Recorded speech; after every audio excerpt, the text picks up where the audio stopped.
Olá, eu sou Galeno Amorim, presidente da Fundação Observatório do Livro da Leitura, e vou mostrar a você, nesses 3 pequenos vídeos, você que já atua na causa do livro da leitura, porque começar a mudar o mundo é muito mais fácil do que você imagina.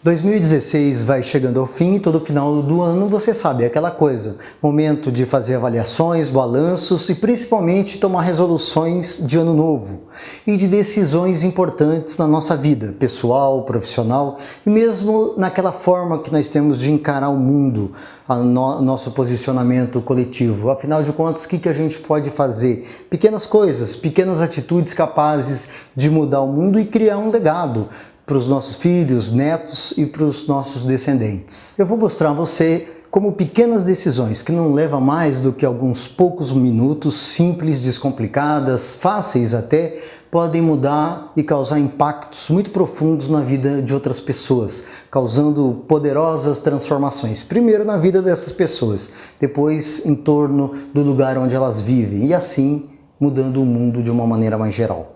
Eu sei que isso parece muito bom para ser verdade. Confesso que eu também, em diversas ocasiões da minha vida, liguei o meu desconfiômetro. Há coisas que vêm, você olha, não tem certeza se aquilo realmente funciona, de repente você não sabe com quem apoiar, com quem participar de coisas. Acho que você tem razão, como certamente eu tive razão nas vezes em que atuei assim. Mas agora, se eu não tivesse visto com meus próprios olhos as coisas acontecerem, talvez eu também tivesse alguma desconfiança se tudo isso é verdade e realmente funciona. Bem, a primeira coisa é que há sim a possibilidade de você destinar uma parte do seu imposto de renda, aquilo que já fica retido na fonte, ou então que você tem que pagar lá para março e abril, e destinar uma parte disso para apoiar algum projeto de alguma entidade que você escolha de sua livre e inteira vontade. Segunda coisa, há bons projetos, há boas entidades, país afora, e principalmente aquelas que trabalham nas áreas onde eu e você atuamos. A causa do livro, a causa da leitura, da literatura e das bibliotecas. Claro que eu não preciso dizer a você o papel dos livros, da leitura, da literatura na vida das pessoas. A capacidade que tudo isso tem de transformar vidas.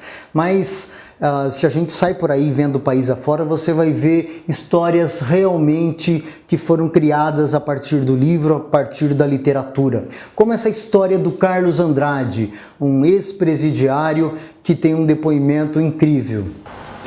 Antes de ser preso, eu tinha tido contato com os livros, bem pouco. Gostei do tipo de leitura, mas foi bem pouco. Dentro do cárcere, devido ao período que eu estava, sem atividade, eu comecei a fazer algumas leituras. Foi quando teve esse projeto super interessante, Clube do Livro, que é um projeto que incentiva a pessoa. É destinado um título, você pega o título, tem um período de leitura e depois você faz a discussão. Uma pessoa que é resgatada, dentre 100, dentre 10, dentre 100 pessoas, uma pessoa que é resgatada, o projeto valeu a pena. Valeu a pena, foi um investimento, mas teve um retorno. Agora, se você quiser saber como isso pode ser feito, pergunte para mim, pergunte para outras pessoas que já fizeram isso. Destinar uma parte do seu imposto de renda para projetos, para idosos, crianças e adolescentes, para a Lei Rouanet, para projetos culturais. Não tem grandes mistérios não. Mas antes eu quero te dizer uma coisa, porque eu estive dos dois lados desse balcão. Como doador do imposto de renda, já destinei parte do meu imposto para entidades e do outro lado, atuando nas políticas públicas, como talvez você saiba, eu ocupei várias funções, fui secretário de Cultura na minha cidade, onde criei uma grande feira do livro, abri 80 bibliotecas aí no período de 3 anos e pouco, e depois, como presidente da Biblioteca Nacional do Brasil, você sabe que é uma das 8 maiores e mais importantes do mundo, também criei programas interessantes. Antes, cheguei a formular um projeto chamado Fome de Livros, que garantiu a abertura de 1.700 bibliotecas em cidades ainda não tinha sua. Então eu atuei em diversos lados desse balcão. E aí eu acabei com o tempo percebendo com muita clareza uma coisa. Mais importante que o próprio livro em si, o livro que eu, como autor de 17, por exemplo, já escrevi, como tem o Brasil uma grande legião de autores importantíssimos e muito competentes, mas eu acabei com o tempo descobrindo que mais importante que, mesmo que o livro está lá na prateleira da livraria, da biblioteca, é uma outra coisa. É o momento em que o leitor se apropria daquele conteúdo e aquilo começa a transformar vidas. E vou te contar como isso aconteceu. Eu mesmo tive a vida transformada pelos livros e pela leitura. Eu nasci em Ribeirão Preto, no interior de São Paulo, e logo cedo, aos 6 meses de idade, eu fui levado para uma outra cidade muito pertinho, chamada Sertãozinho. Meu pai era dono de cartórios no estado de Goiás, e eu nasci em Ribeirão e fui levado para ser criado por uma família nessa cidade vizinha. Aos 6 meses, meu novo pai, um homem negro, trabalhador da roça, descendente de famílias de escravos de Minas Gerais, a minha mãe, branca, analfabeta, filha de imigrantes italianos, a mais velha da família, tinha que cuidar dos irmãos novos, então não podia ir para a escola, e tinha 8 filhos, todos trabalhando em trabalhos mais rudes, na lavoura, caminhoneiros, e não era exatamente o lugar mais propício para ter livros espalhados. Só que num belo dia, a filha mais nova deles, minha irmã adotiva, ela resolveu ser professora. Fez um magistério, terminou, e quando ela começou a dar aula, ela ia trabalhar numa fazenda de charrete. Ela me levava, eu ainda não tinha idade para ir para a escola, mas ia junto com ela para passar meu dia num lugar como aquele que era uma escola mista. Meninos, meninas na mesma classe, pessoas de várias séries na mesma classe, e aquilo não era comum na época. E ali eu comecei a ter contato com meus primeiros livros e gostei. Folhei outro, fui descobrindo histórias, de repente eu fui parar numa biblioteca pública, numa comunitária, e os livros nunca mais saíram da minha vida. E ainda bem, porque eles operaram grandes transformações na minha vida. E acabei me tornando jornalista, 20 anos de trabalho na grande imprensa, 40 anos de jornalismo, autor de 17 livros, e acabei sendo também presidente da Biblioteca Nacional do Brasil, uma das 8 maiores e mais importantes do mundo. Houve um tempo, como autor iniciante, escrevendo histórias infantis, eu gostava naturalmente de criar histórias, só que eu também me tornei editor. E cada vez que era vendido, e às vezes era vendido tiragens inteiras do meu livro para um determinado lugar, era evidentemente motivo de grande alegria. Houve um dia, contudo, que eu fui a uma prefeitura que tinha 2 anos antes feito uma compra de 2 edições dos meus primeiros livros e, de repente, num corredor eu me deparei com uma caixa, ou várias caixas cheias de livros. Eram todos os livros que tinham sido vendidos para aquela prefeitura, que não tinham sido usados. E o tema era relevante, eu tinha certeza que se ele tivesse sido lido pelas crianças para as quais eles foram escritos, certamente teriam feito muito bem, inclusive demandado algumas outras ações e tal, como os livros feitos para crianças normalmente acabam propiciando. E aquilo me chamou a atenção, me fez concluir o seguinte: não eram os livros as coisas mais importantes do mundo como eu até então achava, assim como as bibliotecas, que eu sempre considerei, continuo considerando até hoje.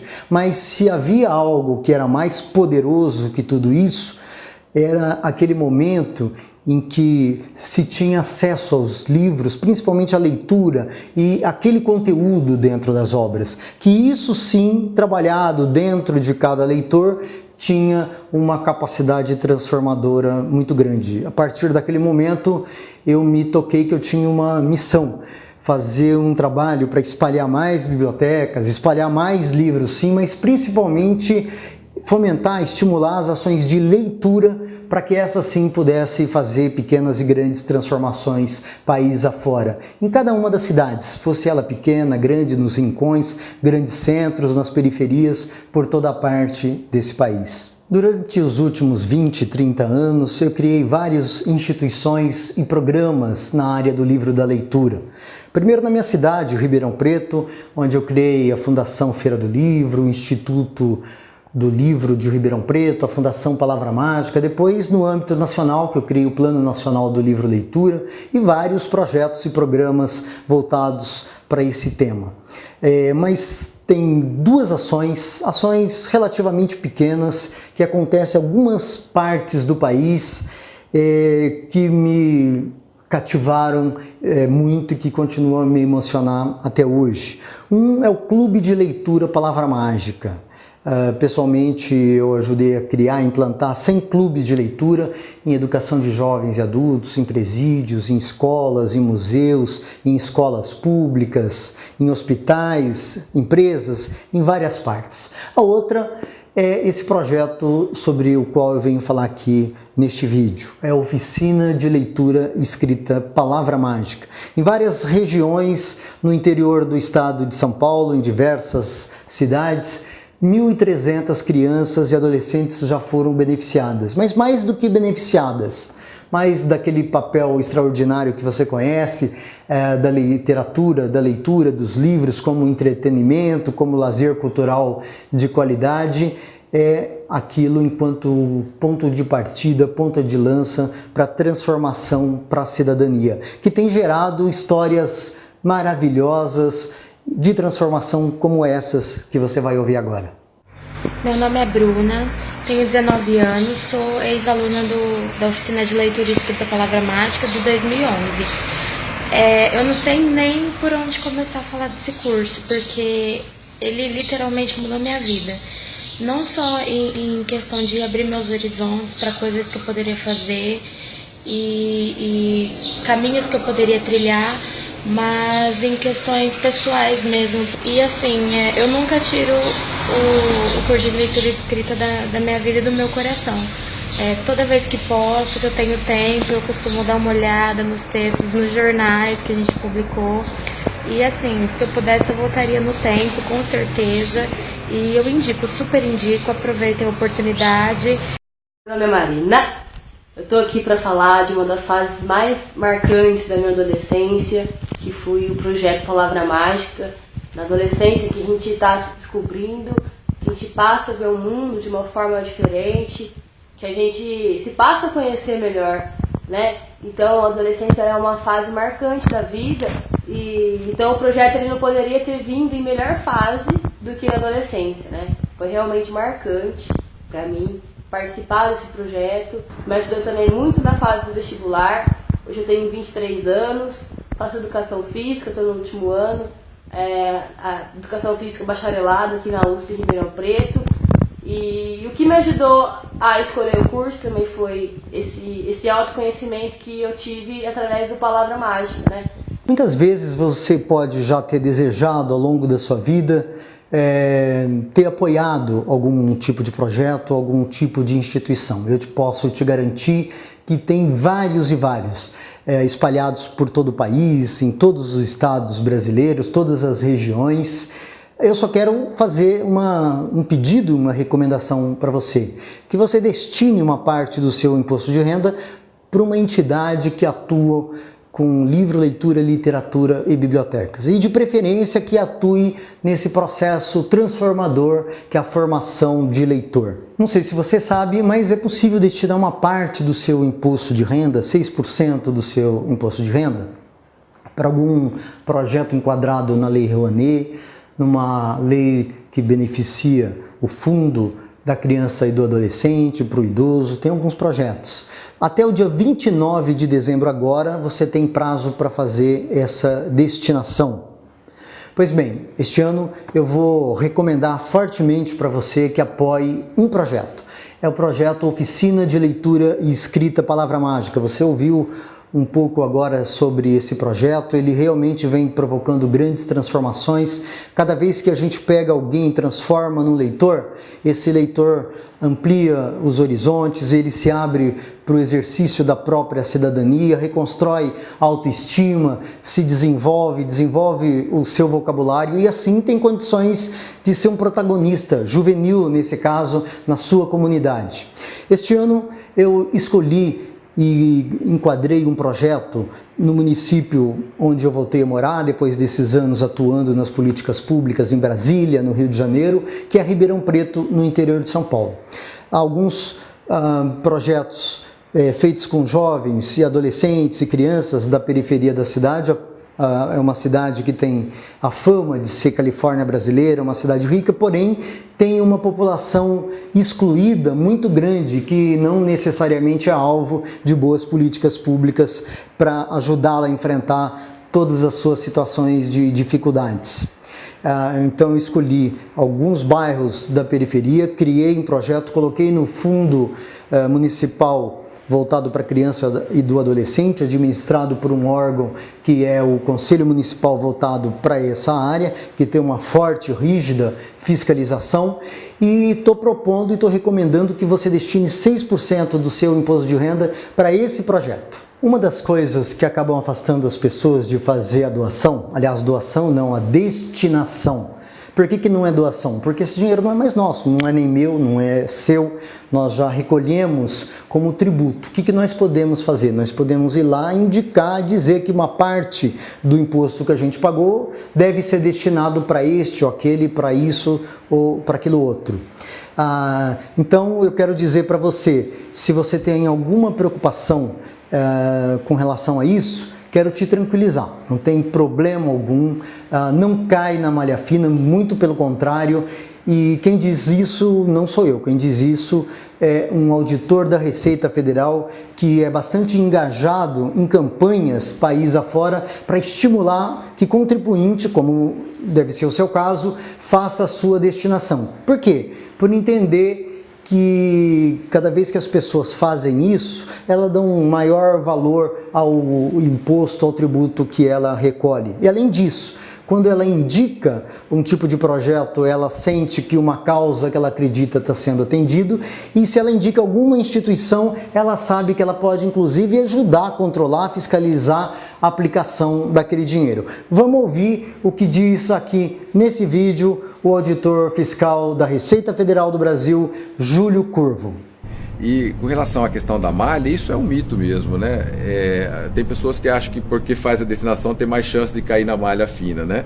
Não, existe um dispositivo, foi criado há alguns anos pela Receita Federal, onde os conselhos municipais da criança e adolescente, eles apresentam uma declaração em meio magnético no mês de fevereiro para a Receita, dizendo o CPF, o valor destinado por cada pessoa, e o CNPJ, e o valor destinado por cada empresa. E dessa forma a Receita toma conhecimento de quem fez a destinação e ninguém cai em malha mais por ter feito destinação para os conselhos municipais da criança e do adolescente. Bem, este vídeo já está começando a ficar longo demais, então vamos combinar o seguinte: no próximo vídeo eu vou dar um link para você de um simulador onde você vai em pouquíssimos minutos entender você mesmo quanto você deve destinar como valor ideal. Nós vamos ter também aqui um passo a passo de como você pode fazer isso despreocupado, sem qualquer tipo de problema, e ainda umas dicas que vão te mostrar o seguinte: os 3 vilões, os 3 mitos que têm impedido que pessoas como você, contribuinte como você, faça a sua parte para começar a mudar o mundo. Mas antes de mais nada, eu quero pedir 2 coisas para você. A primeira delas é que você compartilhe este vídeo com um amigo, com uma pessoa que você conhece e que você acha que seria bom que ele também tivesse todas essas informações. E a segunda coisa, clique aqui na faixa nesse vídeo que você vai ir lá para a nossa página aqui no canal no YouTube, ou então na nossa página Adote um Leitor. Comente sobre essa nossa iniciativa, diga o que você acha a respeito, o que você pensa a respeito, se gostaria de participar ou não, se quiser fazer alguma sugestão ou se tem alguma dúvida, que nos 2 vídeos seguintes nós responderemos para você. Um grande abraço!